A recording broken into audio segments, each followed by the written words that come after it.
एमएलएसयू द्वारा आयोजित मुख्य परीक्षा 2018 में डॉक्यूमेंट्री फिल्म से संबंधित क्वेश्चन पूछा गया था, जो पार्ट बी में 250 शब्दों से संबंधित था कि आपको उसका उत्तर 250 शब्दों में लिखना है। और वो क्वेश्चन था, what is documentary film and how it can be useful in teaching of social science, discuss with example. यानी डॉक्यूमेंट्री फिल्म क्या होती है, सामाजिक विज्ञान विषय में ये किस प्रकार उपयोगी है, उदाहरण सहित विवेचना कीजिए। तो आज हम इसी संदर्भ में डॉक्यूमेंट्री फिल्म के बारे में डिटेल में डिस्कस करेंगे और किस प्रकार से आपको इसका आंसर लिखना है वो भी हम बताएंगे। वर्तमान युग सूचना और संप्रेषण तकनीकी का युग है। इस युग ने मानव जीवन के प्रत्येक क्षेत्र में विकास प्रगति के पथ पर सदैव मानव जीवन को अत्याधुनिक तकनीक से सुसज्जित जीवन शैली प्रदान की है। इसी संदर्भ में मनुष्य के मनोरंजन के लिए चलचित्र या फिल्मों का दौर कई दशकों से भारतीय समाज में अपनी एक अमिट छाप छोड़ रहा है। इसी ने शिक्षा के क्षेत्र में भी अपने अंदर की तकनीक के माध्यम से शिक्षा जगत में एक नवाचार पद्धति के रूप में अपनी छाप छोड़ी है। इसी में एक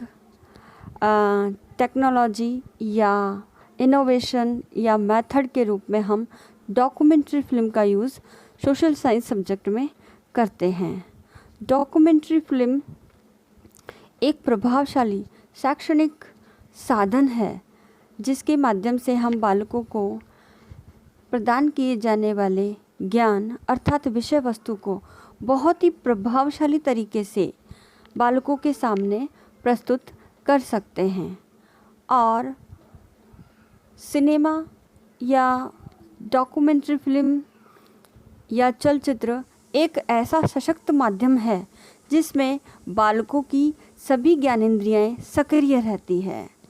और हम वर्तमान समय में भी ये देखते हैं कि फिल्मों की छवि मनुष्य के मस्तिष्क पर इतनी अमिट छाप छोड़ती है कि उसके द्वारा दिखाए गए दृश्य, डायलॉग्स, गीत, उसका संगीत, ये सब सदियों तक मनुष्य याद रखते हैं। तो मनुष्य के इसी साइकोलॉजिकल टर्म को ध्यान में रखते हुए डॉक्यूमेंट्री फिल्म का सोशल साइंस में उपयोग एक महत्वपूर्ण भूमिका के रूप में किया जा सकता है। कुछ ऐसे क्षेत्र या विषय वस्तु है जिसमें हम डॉक्यूमेंट्री के माध्यम से यदि शिक्षण कराएं तो वह बालकों के लिए बहुत ही अधिक प्रभावशाली होगा। ये फिल्में बालकों के सभी ज्ञानेंद्रियों को सक्रिय करके शिक्षण अधिगम प्रक्रिया को एक सुचारू पथ प्रदान करती है। साथ ही इससे शिक्षण प्रक्रिया रुचिकर और बहुत ही मनोवैज्ञानिक दृष्टिकोण से बालकों के मन को छूने वाली होती है। और इसमें शिक्षक को ज़्यादा अभ्यास भी नहीं करना पड़ता, लेकिन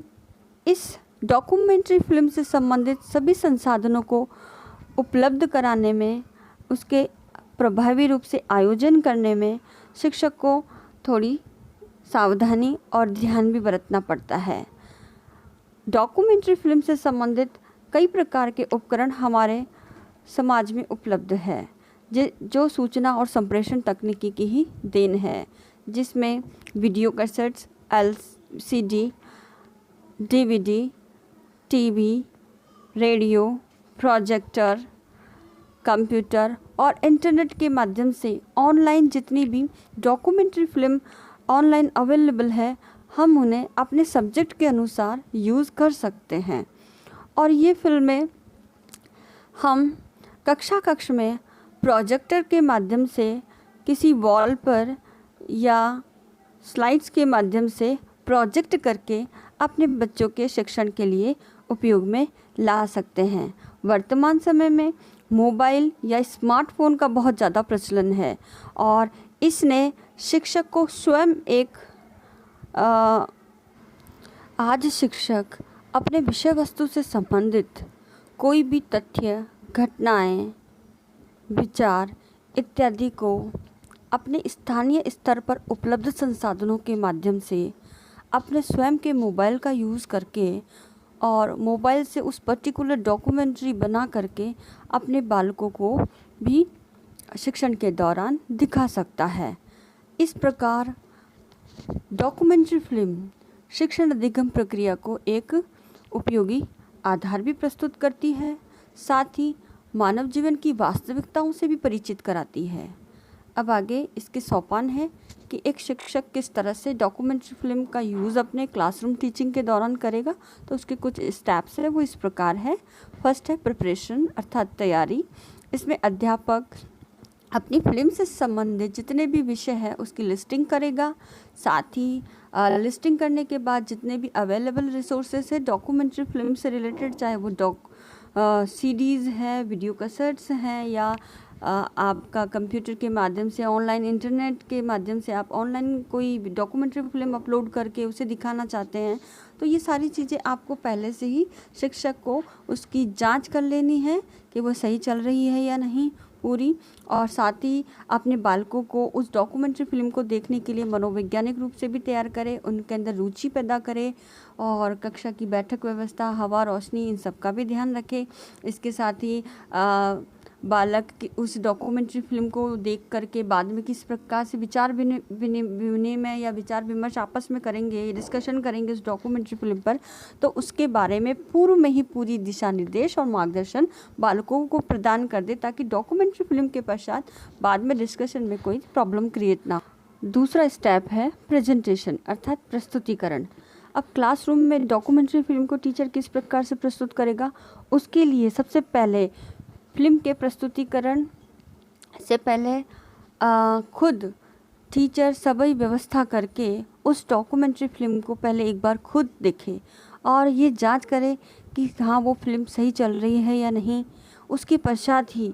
बालकों को अनुशासित रूप में ला करके कक्षा में व्यवस्थित रूप से बिठाए और उन्हें ये निर्देश दे कि आपको इस डॉक्यूमेंट्री फिल्म में जो जो भी बातें दिखाई दे रही है उसे आप नोट करते चले जाए, ताकि प्रस्तुतिकरण के पश्चात उस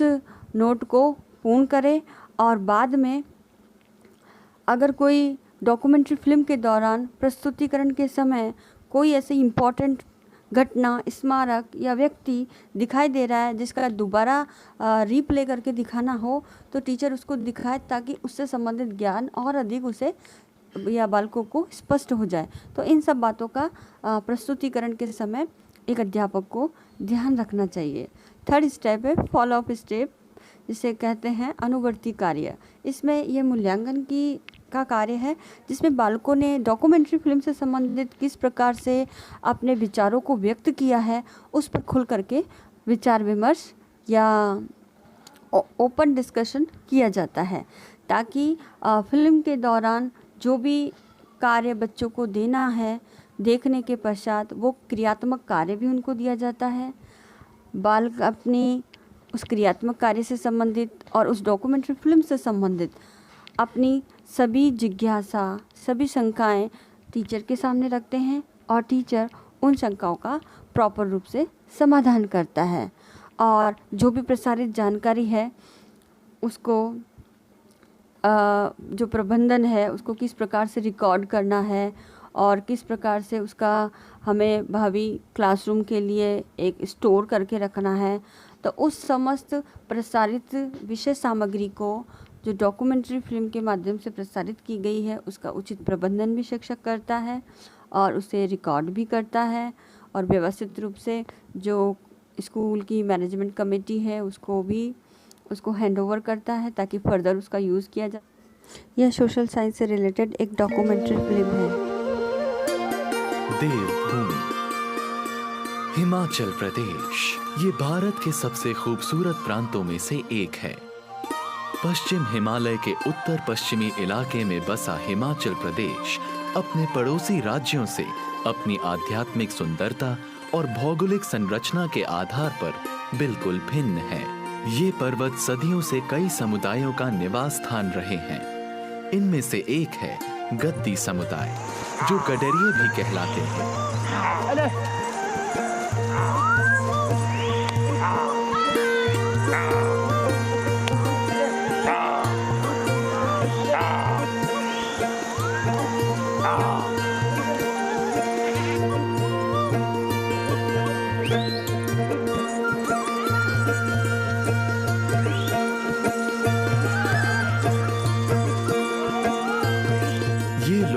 महीनों अपने घर से दूर अपनी भेड़ बकरियों को चराने के लिए हरे भरे पहाड़ी इलाकों में रहते हैं।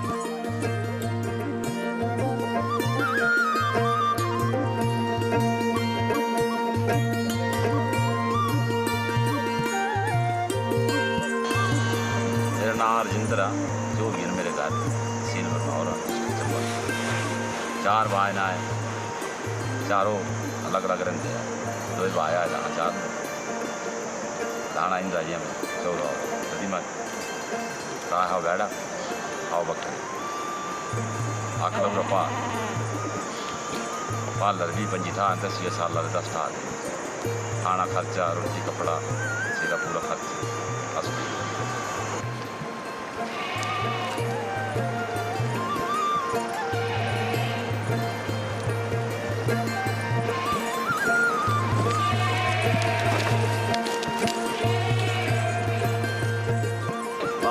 महीना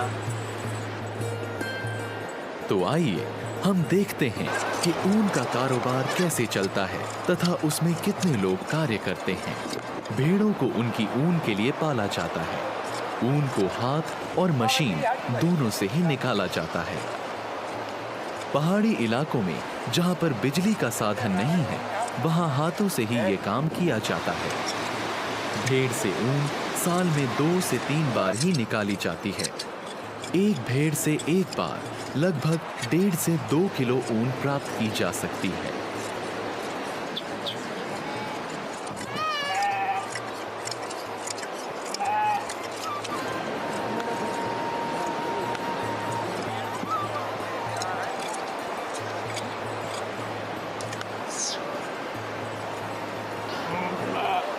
ऊन निकल जाने के बाद भेड़ भी हल्का महसूस करती है और जो लोग ऊन निकालने का कार्य करते हैं, ये उनका पुश्तैनी कार्य है, वह यही उनकी जीविका है।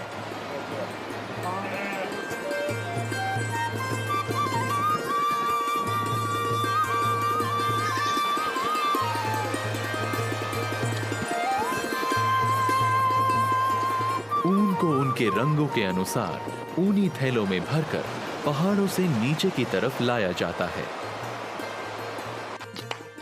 ऊन निकालने के बाद पहले चरण में ऊन की सफाई तथा ऊन को नरम किया जाता है। पहले ये काम हाथों से किया जाता था, पर बाद में इसके लिए ब्रश का इस्तेमाल किया जाने लगा। ब्रश को ऊन में कंघी की तरह चलाकर उसे नरम किया जाता है।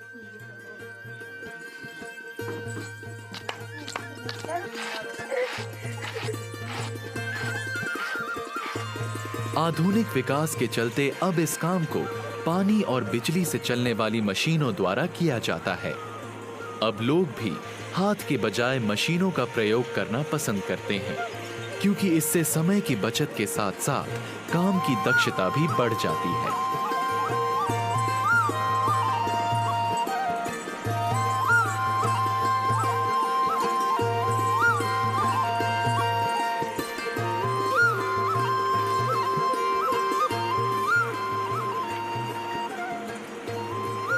ऊन अब सूत में काते जाने के लिए तैयार है।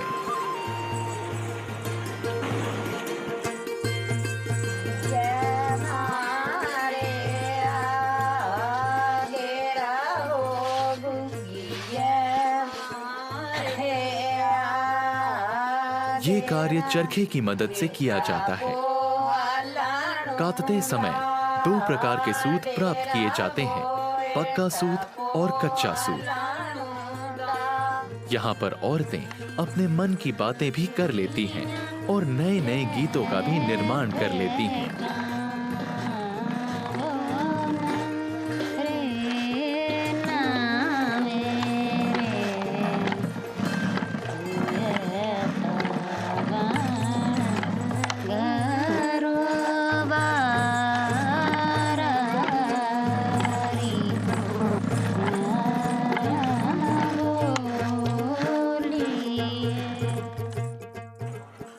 पक्के सूत को चरखड़ी पर हाथों से मिलाकर और पक्का किया जाता है।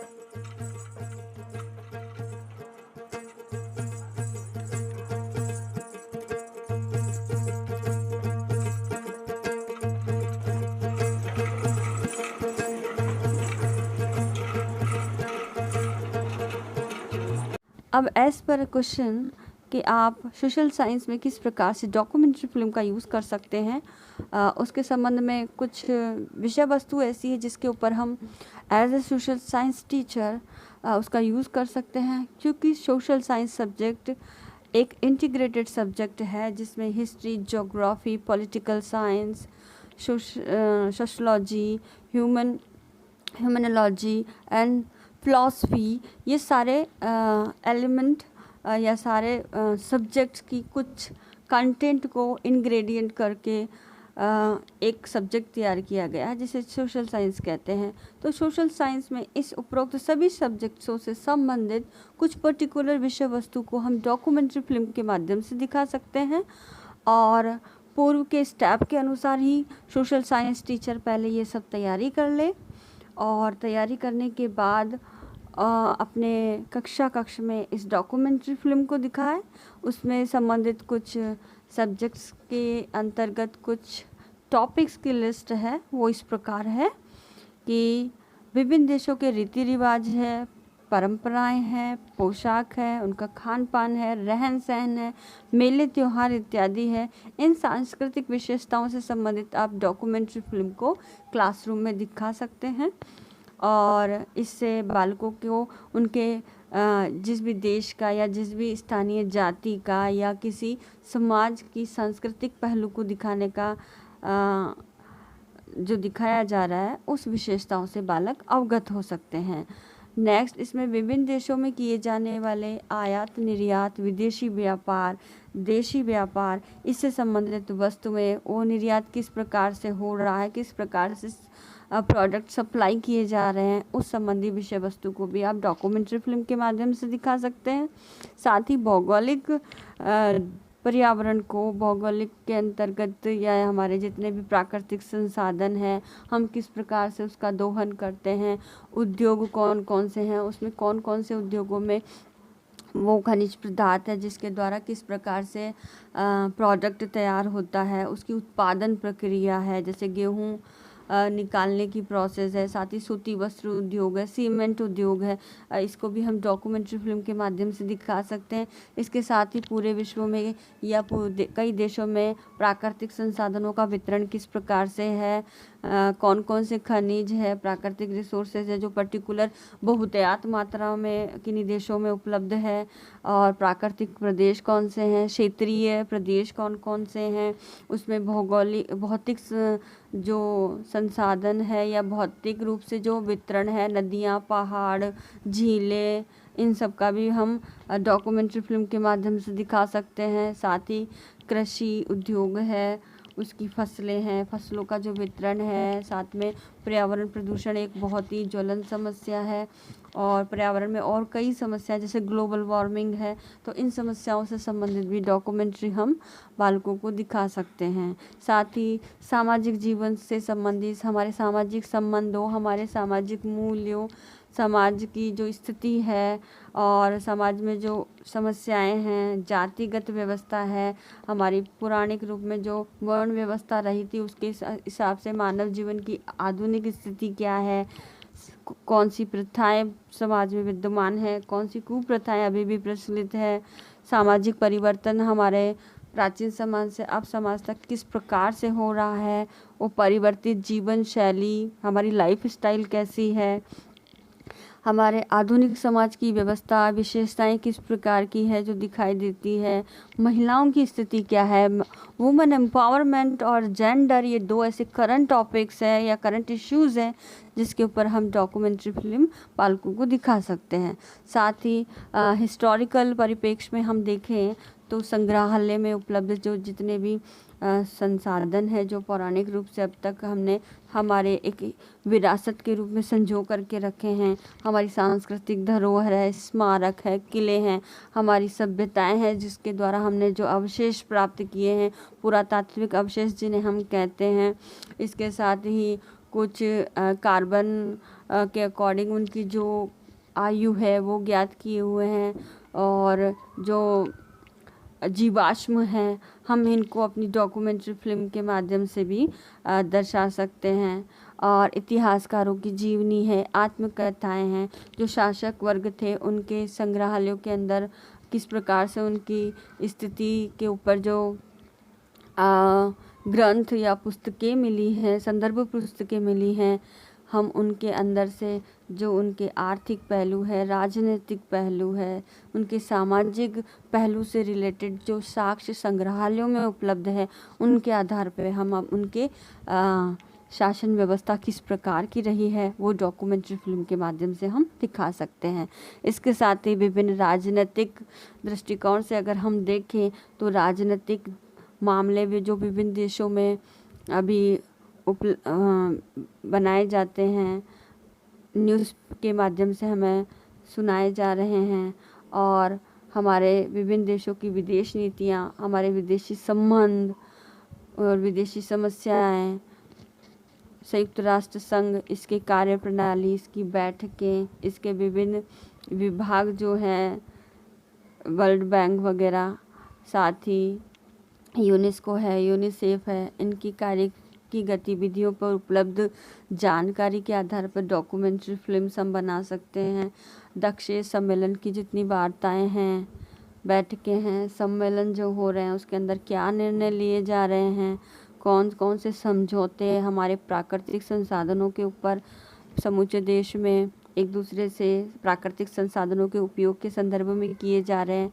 इन सब की हम वीडियो क्लिपिंग बना करके सोशल साइंस में यूज़ कर सकते हैं। इसके साथ ही मानव जीवन के जो महत्वपूर्ण पक्ष है, जिसमें हम उसका स्पिरिचुअल डेवलपमेंट और मॉरल डेवलपमेंट लेते हैं, ताकि एक अच्छा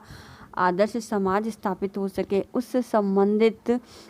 जितने भी फैक्ट्स हैं, विचारधाराएं हैं, जो ग्रंथों में लिखी हुई है, विभिन्न विद्वानों के माध्यम से, विभिन्न दार्शनिकों ने जो दी है, और हमारे पौराणिक ऋषि मुनियों ने जो भी बातें कही है,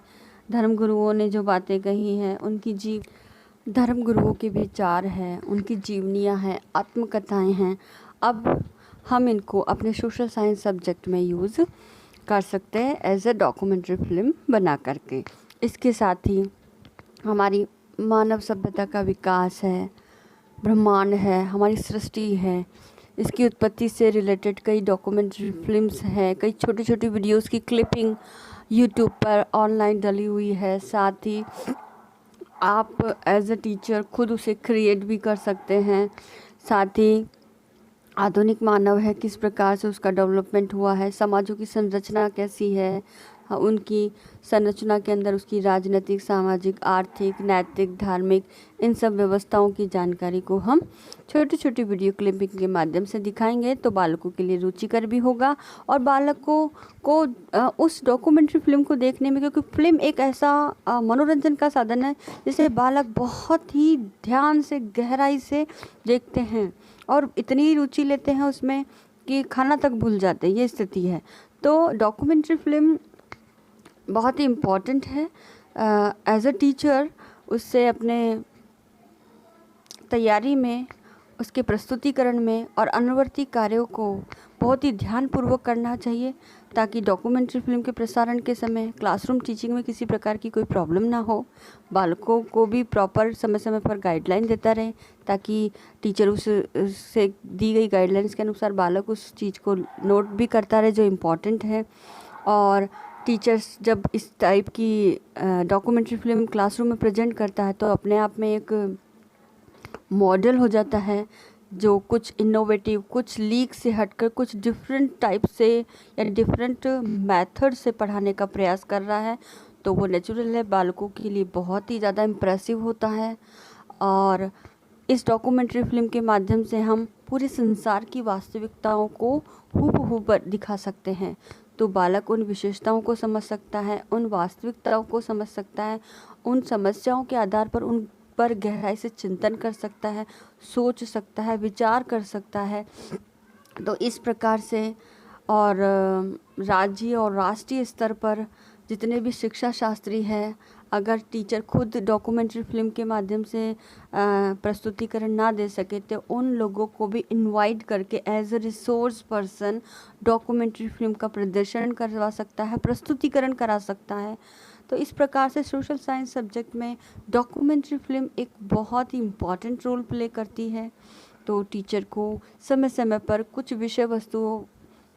से संबंधित डॉक्यूमेंट्री फिल्म दिखाते रहना चाहिए, ताकि बालकों के एक जो नियमित क्लासरूम टीचिंग की परिपाटी है उससे हट करके एक नवीन प्रकार का शिक्षण प्राप्त होता है और उससे अधिगम की एक क्षमता भी बढ़ती है बालकों में, और ये काफ़ी समय तक बालकों के मस्तिष्क के ऊपर एक छाप छोड़ता है। तो इस प्रकार से डॉक्यूमेंट्री फिल्म